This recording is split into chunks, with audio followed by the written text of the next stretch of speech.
Good morning. Good morning, good morning, good morning. I'm going to wait for a minute for some people to join this morning. We are going to review downward facing dog this morning.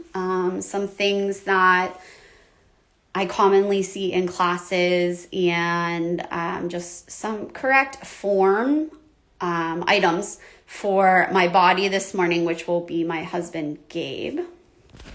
So let's switch it around here. Go ahead, say hi, Gabe. So there are going to be some points where I will get down on the mat to show some things that are more common in a female body than a male body. But Gabe has nicely decided this morning that he would be my model. So go ahead, Gabe, come into your downward facing dog. Okay, so in Gabe's downward facing dog, it's a relatively good downward facing dog for someone with such muscle mass as my husband. The one thing that I would say about his downward facing dog is his hands. I would like to see his fingers spread a little bit wider here, and I would like to see even pressure through the knuckles that are in the palms of his hands as well as his fingertips. This middle knuckle here, it can lift up a tiny bit, but we want to see the pressure around the palm of the hand here through the heel of the hand and the fingertips as they spread wide apart from each other. You could almost feel a little bit of like a suction coming up through the middle of your hand, but if that seems like a little bit too much information, if you're just starting out in your down dogs, then you don't have to worry about that. One thing that Gabriel does really great in his down dog is he bends his knees. Sometimes we see photos of yoga poses where the legs are completely straight and the heels are on the mat. I'm actually going to show you what that looks like in my body because it is something we commonly see. Gabe, can you take this camera, please? Thank you. Okay. So something that we commonly see is that practitioners want to put their heels on the mat. So to do that, I need to actually, and it's hard to see with these pants on, my apologies, I actually have to lock out my knees to get my heels to lower on the mat. We don't want our knees locked out, and so if I add a little bit of bend to my knees, my heels automatically lift off the mat. Having heels off of the mat does not mean I'm not doing downward facing dog. It just means that this is the downward facing dog meant for my body. All right.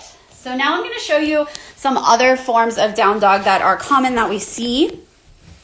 And the first one is going to be a down dog where you're pulled forward into almost a high push-up, but you're not quite in a high push-up because your butt is in the air. So Gabe here is showing us a variation of what this might look like in someone's body. And to correct this, you would want to think of pressing your hands down and forward, pulling your hips up and back so that your chest or your armpits start to pull or move towards your toes. Okay, so we're making this inverted V shape on our mat. A downward facing dog is going to be a lot of work through your shoulders, but it also should be work through your legs. If you are feeling downward facing dog only in your shoulders, you may want to talk to your teacher and have them break down the shape in your body to see if your chest should be moving more towards your toes. Another common I don't want to say common, but another thing that we may see is the heels of the hands lifted off of the mat. So this is not preferred for your wrists. So we went over Gabe's hands earlier, but you can see a lot of times people lifting their heels of their hands up. We want the heels of the hands to press down into the mat, as well as, like I mentioned, all the knuckles and the tips of the fingers. A couple other things is I get questions on the width of the stance between your hands and your feet. Really, I believe that this is more of a personal choice as long as your hands are flat and spread and the balls of your feet are down on the mat and you're not up on your very, very, very tiptoes. You have a bend in your knees and your chest is moving or pulling towards your feet. So Gabe could take this a little wider by walking his hands forward or his feet back or both. And he could also maybe shorten it a little, and this could change depending on his day and how he's feeling in his hamstrings and his shoulders. Another common question that we see is, how far apart should my feet be from each other? How far apart should my hands be from each other? So I'm going to come over to this front view here. We can see Gabe's hands are set up pretty well here. His hands, as you can see, are in line with his shoulders.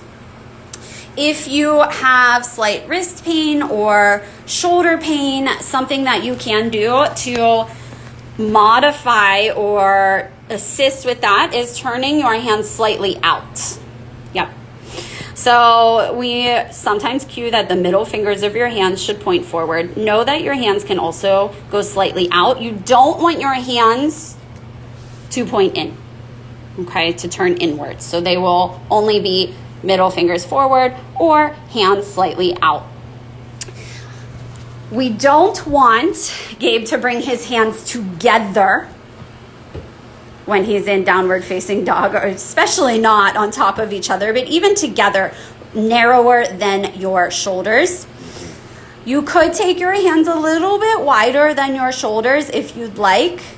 And that may just change the amount of strength that you are putting through your shoulders. Please spread your fingers. Thank you. Another thing, and more commonly asked, is the space between your feet. Gabe's taking a little break here. I'm making him hold down dog for quite a while this morning. And so you could think of two fists fitting between your feet. Or hips with distance. And hips with distance can be kind of vague. A lot of us are not aware of the distance that our hips are from each other. What we mostly don't want to see is feet together. So if you'll bring your feet together, you can take this variation, but I personally do not think it is best practice. And your feet really, really wide, you could take this variation. There's nothing wrong with this variation. However, you are not really focusing on the strength of the shape as much as if your feet are in line with your hips. Go ahead and sit down. That's about all I have for you guys this morning for exploring the shape of down dog. I want to caveat this with down dog is different in every single person's body. So your down dog is not going to look like my down dog. My down dog is not going to look like Gabe's down dog. Your down dog is not going to look like Gabe's down dog.